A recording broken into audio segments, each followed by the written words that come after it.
Welcome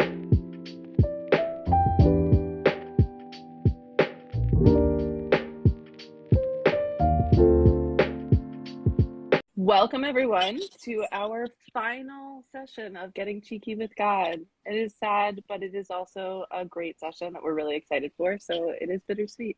And we will be talking about circumcision tonight. So I didn't think of it, but also I don't know if there should be a content warning for this, but just talking about genital mutilation, which is controversial in itself to say. So be forewarned that we will be discussing that. Thank you. My name is Madison. I'm Alana. I use she, they pronouns. I'm Kaylin. I use she, they pronouns. And I'm Jessie. I use she, her pronouns. So the National Institute of Health says that the merits of circumcision have been debated. Opinions on the need for circumcision, healthy penis owners vary among providers. Some believe great value to have foreskin, like allowing for a more natural sexual response during adulthood. And rather than providers automatically suggesting circumcision for people, they let the parents decide what is best for their child. The most important thing about this recommendation is that there is no compelling medical rationale for this procedure in healthy people. I feel like we wanted to ground ourselves just in talking about general perceptions of the topic, because all of our topics, like circumcision and foreskin, and I feel like just talking about penises in general is kind of taboo and maybe frowned upon. And so yeah, just what were the messages that y'all received about foreskin growing up, and like how do you feel about it now? I definitely feel like I was supposed to or expected to have a weird like fear of uncircumcised penises. It was weird that it was like always an association of like very specifically, oh, they're dirty because men typically aren't able to conduct basic hygiene. And that's just the joke that was very present, I feel like, growing up. And being still aware as I got older of like what the benefits to being uncircumcised were, still being like, oh no, I prefer when someone has a circumcised penis, even though it doesn't affect me whatsoever. It's not my body, and just having that as the assumed norm, I would say. Yeah, I definitely feel like there was so much joking, but bullying, like surrounding like people who had foreskin in high school. I remember very vividly guys that I was friends with making fun of guys who had foreskin or had a lot of foreskin. And it was just, I don't know that anyone really understood where that was coming from, but that was the joke. And it was embarrassing to have for guys who did, or they would try to make it their whole thing because it was so talked about, which is so weird. And I definitely feel like there were so many different times that I've been in conversation with my friends who have sex with people with penises, and we've just been talking about, oh, I prefer it with, or I prefer it without, or just this weird air of mystery surrounding it, with being like, oh, you've had sex with the person with the penis who wasn't circumcised. What was that like? Like, how do you engage with it? And it's just like, it's not very different at all. And definitely the cleanliness thing is really big. And I think that's twofold, because I think on one hand, the idea that it's inherently dirty is not true. But I also do think that there is truth to the fact that there are plenty of people with penises who are not taught how to clean their bodies properly. Like, this is real, and there's some weird shame and femininity associated with cleaning your body properly. And so there were a bunch of articles that I found on like how to properly clean your penis. And it's just like, some people with penises are just quite literally not being taught this as children. And so yeah, like it is probably getting dirty, and there's probably some gunk building up if you're not cleaning it properly. So twofold there. We have to remove that taboo so that we can just teach people how to wash their bodies properly. Yeah, I think I was realizing now, I'm like, didn't you guys go to your brother's brisses? And I was like, oh, you don't have brothers. Okay, but I don't remember them. I just know that was like a thing, an event, which we're going to talk about more later. And then I think I had a lot of the same experiences, but realizing when I got to college that there was this myth of some type of like cultural superiority that was very racist but overt, because I'm the type of person who would have arguments about genital mutilation in college, but came across a lot of usually cis men who were like, oh, well, it's cleaner. Oh, it's better. Are you joking? Of course. It's healthier. It's good for you. There were all these myths about the health of the body that I didn't know anything about, but that I think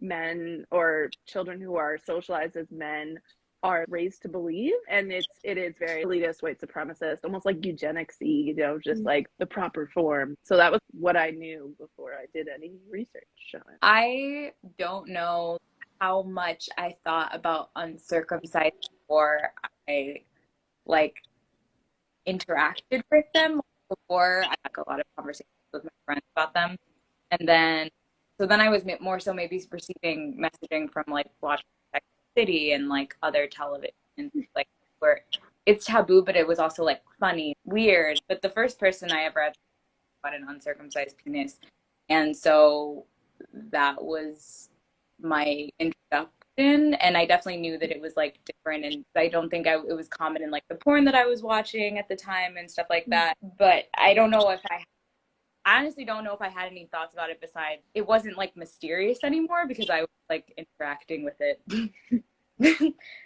face to face, eye to eye. I think the one thing that I did think about was because I didn't want to ask the person about why he wasn't, because that wouldn't have been appropriate, but I wonder why as I don't know, a Black American, like I don't think that I saw a lot of people taking that decision with their children. I was wondering what his parents' decision was for that and like why it was so different than a lot of the other parents. And yeah, I think your comment about porn is really interesting because I wasn't even thinking about that, but thinking about like the same way that there's not a great representation of different kinds of vulvas in porn, I feel like there's also not a ton of representation of uncircumcised penises in porn. I feel like the norm, because it's what's attractive, is a very specific looking vulva and a circumcised penis.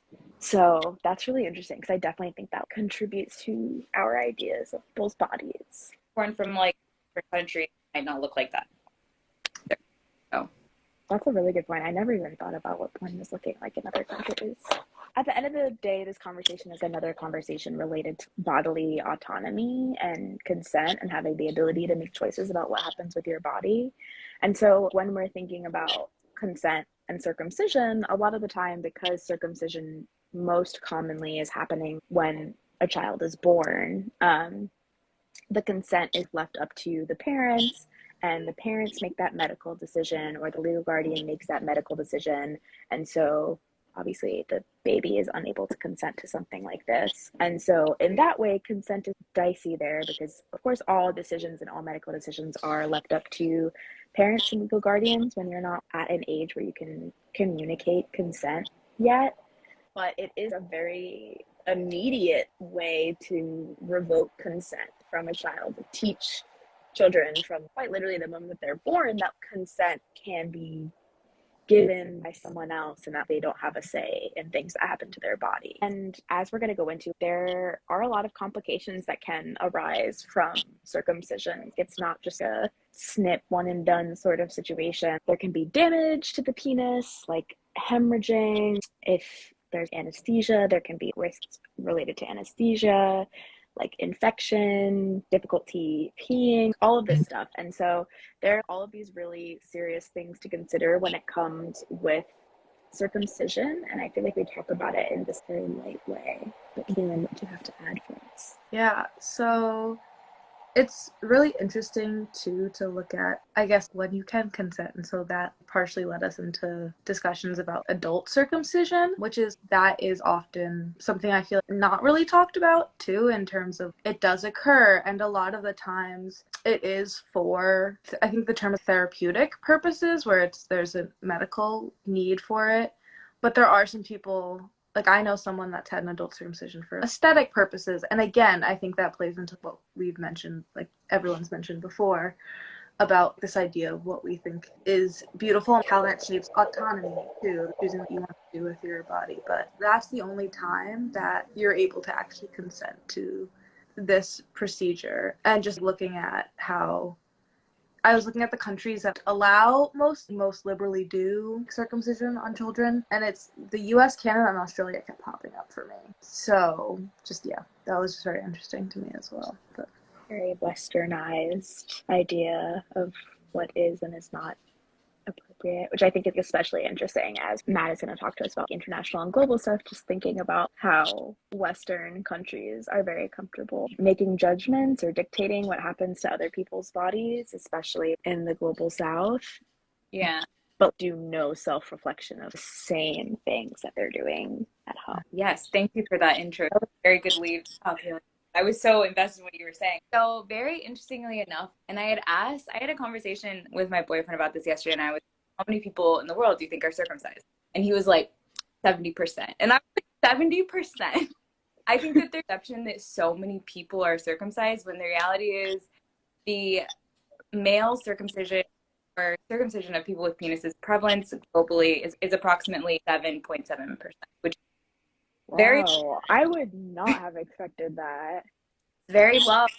So many more uncircumcised penises out there. Whoa, that is crazy. Yeah. And speaking generally, like from country to country, because both Jewish and Muslim groups often circumcise. So actually the Middle East has just as high rates, if higher rates of circumcision than it's also very popular in Africa as of late of statistics that show correlation between HIV and circumcision.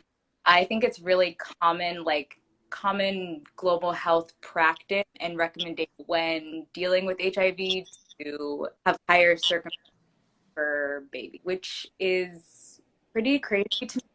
I think that it's very paternalistic considering that a lot of health funding is coming from the US. So we're funding something that's not rooted in a medical absolute in terms of education, but rather cultural perception. So yeah, that was really interesting to me, and I definitely think about that a lot. It's not common in Europe either, so that's another country where you won't see it. And there's only 4 countries that have regulations on circumcision. The first one is Germany, and it can be the circumcision by a religious official. After that, it has to be done by a doctor. Sweden requires a doctor present. Australia, circumcision is banned at public hospitals. You have to get it done at a hospital. South Africa has the strongest regulation. They do not allow people with penises under 16 to be circumcised. It requires consent. So I think that was really interesting. yeah, I also think looking at the statistics of all the different organizations too that are just like, this is not good, it's just a cosmetic surgery, and it's like there are multiple national health organizations that are stating this. And also when you were talking too about the uses of prevention and HIV prevention, I was reading an article that was like an interview with some intactivists. And so intactivists are those that are passionate and advocate against circumcision and for an intact foreskin, but they were talking about how that's seen as this big public health intervention, and you still need to use a condom, or there's still all these other measures that could go in place until successfully not only preventing the transmission of HIV, but also providing the resources for that instead of just this one measure. Yeah, and I think it literally just comes back to being unwilling to do the holistic work of, I guess, giving a health, I don't want to say health issue, I don't know, some type of like or something like that, not giving it the attention it deserves and instead treating it with very short-term solutions that, yeah. Do we want to go into pleasure then too? Yeah, let's do it. So I feel like that's also a large thing that comes up when we think about circumcision too, is this idea of pleasure or sensitivity. And it's interesting because a lot of science or articles that come out that are pro circumcision will be like, the findings that have been done on pleasure aren't conducive to being legitimate or whatever. But there are a lot of ones that are against circumcision that have come out that are like, there have been reported differences. There was one article I was looking at that was like, uncircumcised men reported between their scale was interesting, but 0.2 points and 0.4 points higher sensitivity and sexual pleasure when their penis, the glands, was stroked as compared to circumcised men. And again, all these studies are being done on cis men, so the data is going to be very cishet. But yeah, just I feel like that's such a contentious thing, this idea of sacrificing pleasure for this presumed beauty or cleanliness based on US standards or Western standards. Yeah, and I think that too, also just like the study that I was reading that was really interviewing women from different countries, their sexualities when it comes to circumcised penises, and a lot of them, for like different reasons, said that they prefer circumcised them. And a common thing that they were saying was because of the way that it looked, and that was across several cultures. Mainly because I think people thought that was because the gland was showing, like penis gland, when it's fully shown, and you can see it when someone is flaccid and circumcised, see that gland, like that sexual gland that was like getting people riled up more, which I think was just, especially because when you're hard, the gland comes up either way. So even necessarily in the case of the person is like erect. And is this like the dick vein? Like now I'm thinking of the Snickers bar and that controversy. Sorry, this sounds so like the Snickers bar dick vein, this is so off topic, but the way the chocolate is, everyone's like, it looks like a dick vein, and then Snickers, like, I don't know if it was a joke or if they actually removed it and it was a smooth top, and everyone got really mad, and so they like tweeted that they raised. I'm shocked you missed this. Oh my god, yeah, wow, that seems like something I would be clued into for sure. Anyway, but, yeah, it does seem like something related to that. Yes, that is so funny. But yeah, so I thought that was interesting. A lot of them was like also related to pleasure. A lot of people have the perception that circumcised penises can last longer, which I guess makes sense based on our conversation about like sensitivity and stuff like that. So there's a lot to unpack there as well. Yeah, it's like as soon as we start talking about anything about like our perceptions of pleasure and what makes sex good, I feel like we get into so many stereotypes that are just completely unfounded. Yeah, it makes sense too when you think about, I would just think it would not be pleasurable to consistently aggravate a scar tissue area. You know, just like things that like with any part of our bodies that are scarred, like it might cause like loss of sensation because your body is protecting itself. Like it makes sense. But yeah, it would, from a practical standpoint of sexual acts, I would think that the foreskin not lubricates it, but makes it a little easier to not feel, like to be more sensitive, but not to feel the strain on the penis itself. So it's interesting. So that reminds me of masturbation quickly, which I feel like is a good tie into our Judaism circumcision portion. But there's a non-religious history that I looked into for the US about circumcision, and a lot of it was from a Victorian myth that masturbation is dangerous because the loss of semen would weaken a boy permanently and threaten the moral order. And so there was just this idea that circumcision somehow would prevent masturbation. And then I stopped looking into it because I was like, I'm going down weird. But I wonder if it does have to do, I like think about the fact that it's like less sensitive, like the scar tissue or yeah. Can I just, this is like pleasure adjacent because it's just like body feelings, but I'm just recalling the research that I did when I took a birthing class with my sister, and they were telling us just like the risks associated with having your child circumcised, and there was no form of any sort of pain management at all for babies before 1975. So that is a new thing, which the trauma experience at such a young age can cause like other health complications because it's just such a drastic change to the baby. Of course, we've said that there are reasons why this has to happen sometimes, but for the majority of times, the strain on an infant's body can cause other like PTSD type effects in a baby. We don't talk about it because, like you said, Kayla, there's like unfounded studies or not legitimate universities or whatever. But I think that's our Western way of dismissing any evidence we don't like to. Here's a red counter to our opinion.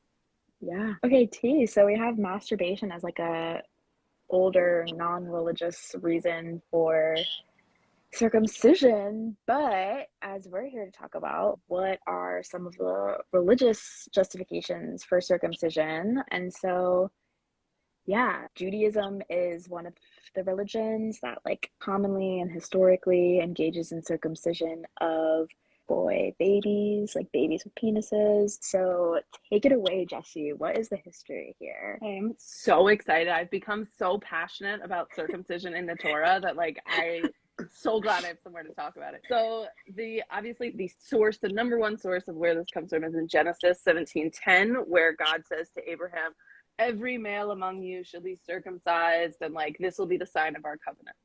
And this is considered like indisputable fact that this is where it comes from in Judaism. However, as I've been learning the Torah, there's this source theory that the Torah was not written by Moses all at once. Some may disagree, but it seems pretty credible to me. And that it was in fact multiple authors over a huge period of time. And so there are conflicting portions of the Torah that like will describe the creation story twice in the same portion, like, and you can separate it out so that you can see, oh, this is how one writer wrote it, this is how another writer wrote it, and they just tried to mush it together. So there's a lot of repetition and there's a lot of like weird describing of things. And this is what happened with the one theory, is that this is what happened with the story of the covenant with God and Abraham, that the original version pre-Babylonian exile of the Torah never mentioned circumcision in the covenant. It was just the covenant that God and Abraham had made together. But post the fall of the Second Temple, when Jews were sent into exile in other lands and interacting with uncircumcised people, then all of a sudden the circumcision narrative became like core. So there is no real source of why circumcision became such a thing for Jews. It's not because foreskin represents this. It's like a lot of people make up a lot of connections, but the fact is that tons of ancient civilizations were doing circumcision at the time. It was not unique to Jews at all. Circumcised, like the Greek word, means to cut around. So that term itself, circumcised, is used a bunch of times in a lot of Greek translations of the Torah. Like trees are supposed to be uncircumcised for 3 years after you plant them to let the fruit grow. So like in that sense, it literally means you don't cut the fruit off until 3 years. Our hearts are supposed to be circumcised during the Rosh Hashanah high holiday period, where God cuts the stone out from our hearts. It's like circumcising, a spiritual circumcision. And Moses's lips are described as uncircumcised when he is going to speak to the Jewish people. He's like, oh, my lips aren't pure enough. I'm not spiritually pure. But that is another, in my opinion, hilarious use of the word circumcision. And I did read this, that Christians eventually negotiated not circumcising their people because they used Jesus's death as Jesus saved us for dying for our sins. And so therefore we don't do the physical circumcision, but the Jews, of course, during the rabbinic period, like clung to it. And just to connect back to what you were saying, Kaylin, is that there's this belief from the Greeks that any sort of pleasure diminishes your intelligence. And so therefore, one of the Greek influences is thought to be on Judaism, and like Hellenistic culture in general would have been, oh, you guys already have something about this like circumcision stuff in here. That's good because people who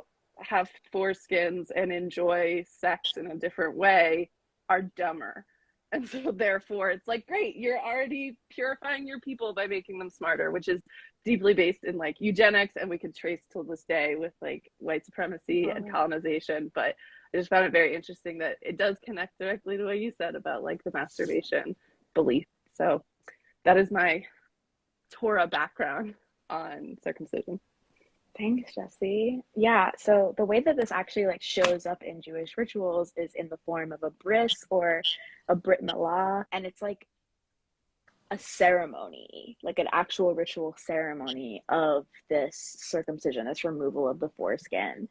And I have been to a bris. I do not have brothers, but I have a little cousin, and I went to his bris, and I was old enough to like remember it. I actually, like, for someone who has one of the worst memories of all time, I remember the bris like weirdly well. And let me just share what a bris is first before my personal experience. So it happens when the baby is 8 days old.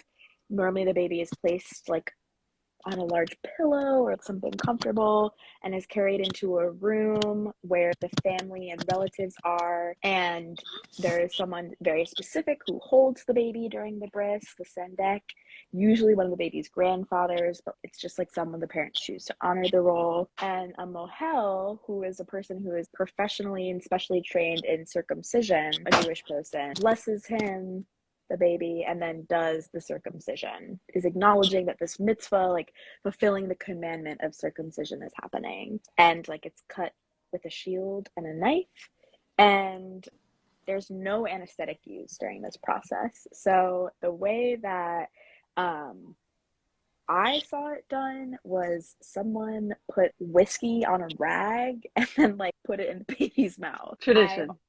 I've heard this done too. Yeah, I've also seen sugar water or wine. So yes, alcohol as like a mild form of sedation. And it's 3 separate acts of actually cutting off the foreskin. I'm not going to go through them. Some of them are debatably true and not true, but it's just someone is circumcising the baby in the home. And yeah, I talked about the craziest part of my birth experience, which was just the whiskey on a cloth and putting it into the baby's mouth, which is just kind of like happening here. But like it very much, and it's also when the baby receives their Hebrew name. So there's just a lot of family and cultural significance to this ritual. It's very much an integral part of Jewish faith for a lot of people, and so it's very much just assumed that if you have a baby who has a penis, it's going to have a bris. Do you want to talk about this covenant of the circumcision? It's just one weird thing that I thought, because so many hospitals circumcise babies now, that if there is a circumcised baby that is going to have a bris, they like prick the incision with a needle to make it bleed, and then they like put a gauze pad on it, the moil, like, yeah, and it shows it to everyone, like, look, blood, the baby is Jewish now. Like, that's the weird, like, new version of it if your baby is already circumcised but you won't have a bris. That is really interesting. I actually don't know if maybe that's what happened. I don't know. I wasn't really paying very close attention to the cutting off part.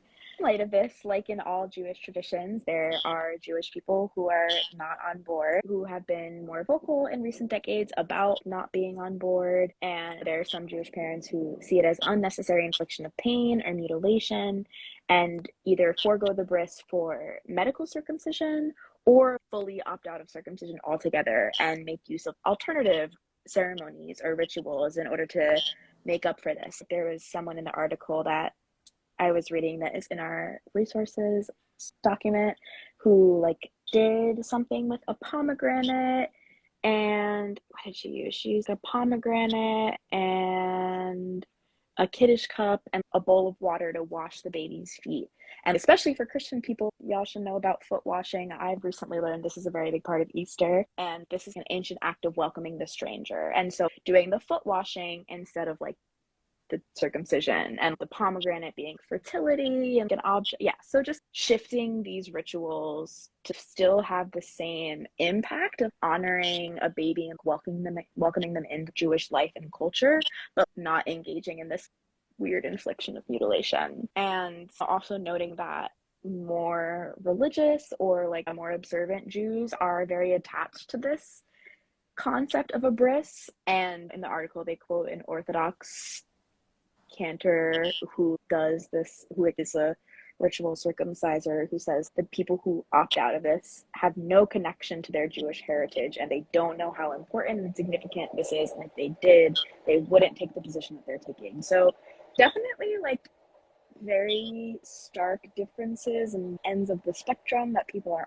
on in regards to how they feel about circumcision and how important a bris is and what a bris has to look like. So yeah, especially if we're thinking about radical Judaism, like thinking about how we can shift our traditions to be more reflective of our values and what we honor, especially since, again, even in the Torah, it's a bit unclear about why we circumcise to begin with. So this stronghold of connection onto it is a little, do we actually need that? Is that actually a necessity of Jewish people, or can we move towards something different? Do you have anything to add before we move to our final topic, Jessie?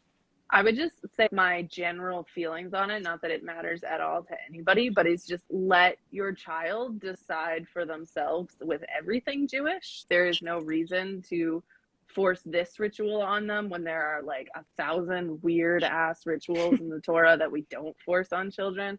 There's even evidence that maybe infants never really were supposed to be circumcised. It was just added later. And just if they want to be circumcised when they're older, that's a choice they can make, like Caitlin said, but no reason to mutilate your child as an infant. Yeah.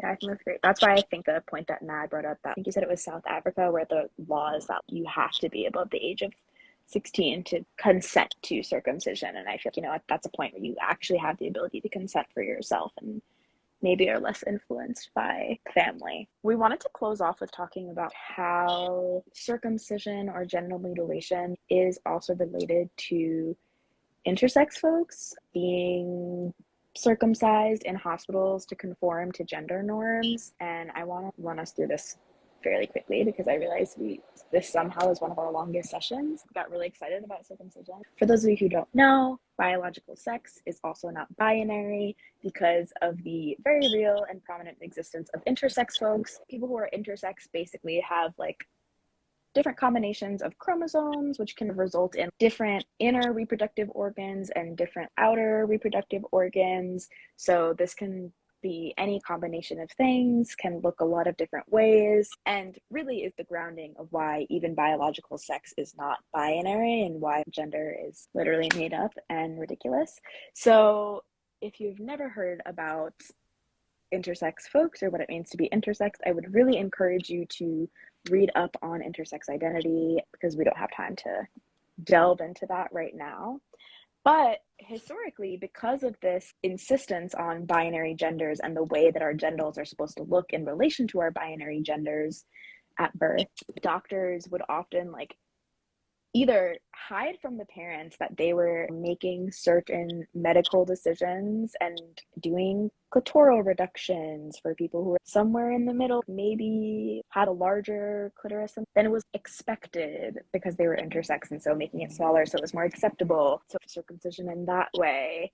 And yeah, just a whole slew of different things that they would do to babies with or without the parents' consent so that they could fit their bodies into our vision of what gendered bodies look like.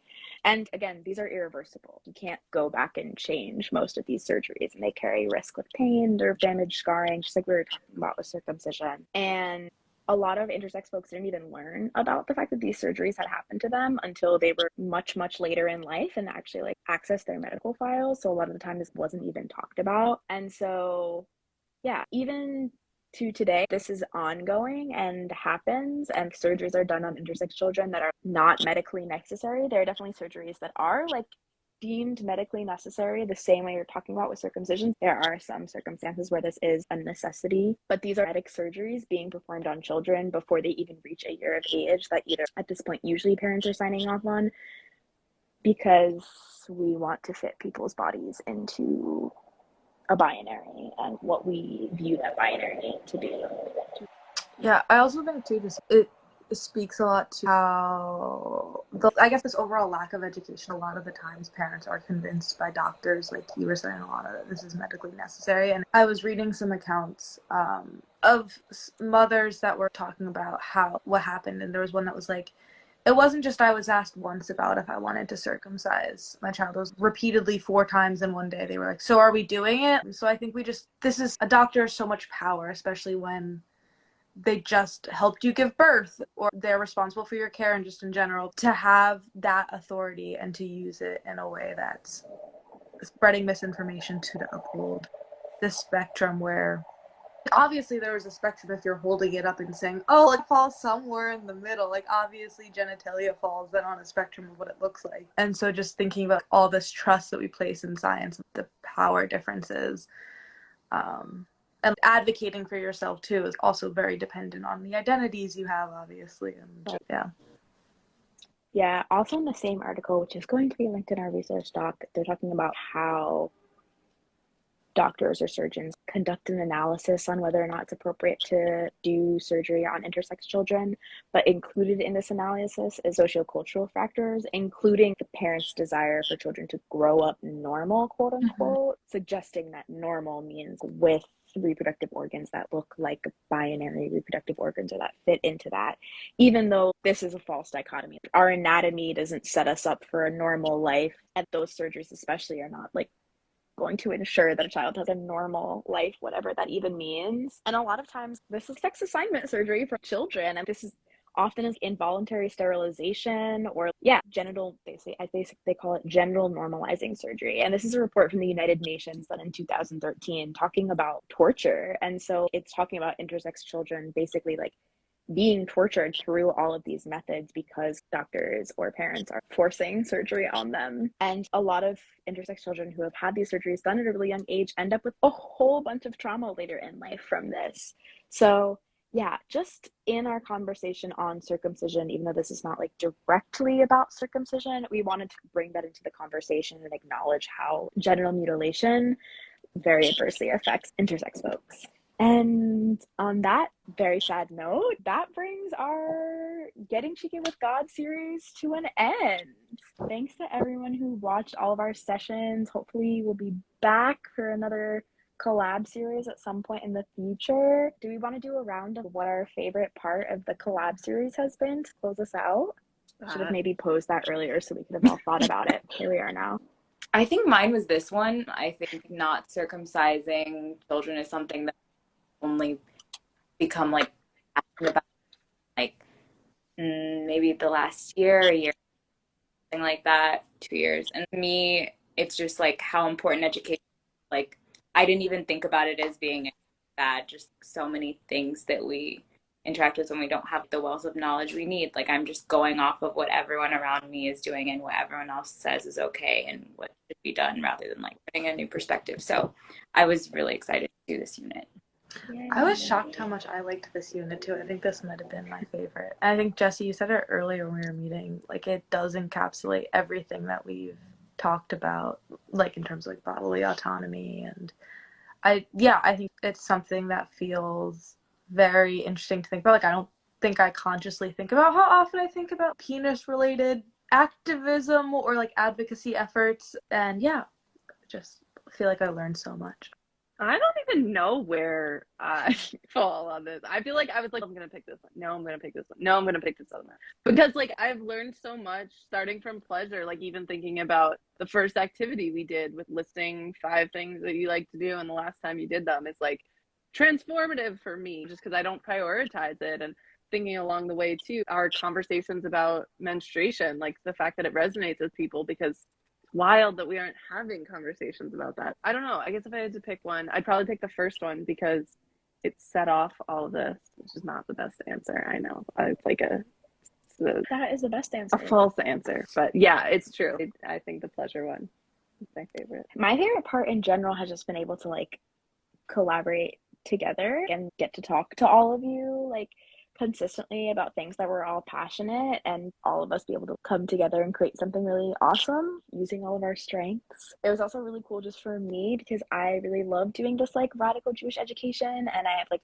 really missed doing like gender and sexuality related education. So it was really cool to see those meet and see how many topics could like engage with both of those things. And if I had to pick a favorite session, it probably would have been the abortion session, just because I feel like it was just like eerily timely for everything that happened with the Roe v. Wade stuff coming out. And it's like, yeah, I don't know. I feel like we had some really awesome conversations during that, and it was just like very concise and really important. Yeah, so I'm very grateful for you all and grateful to everyone who's watched us. Bye, everyone.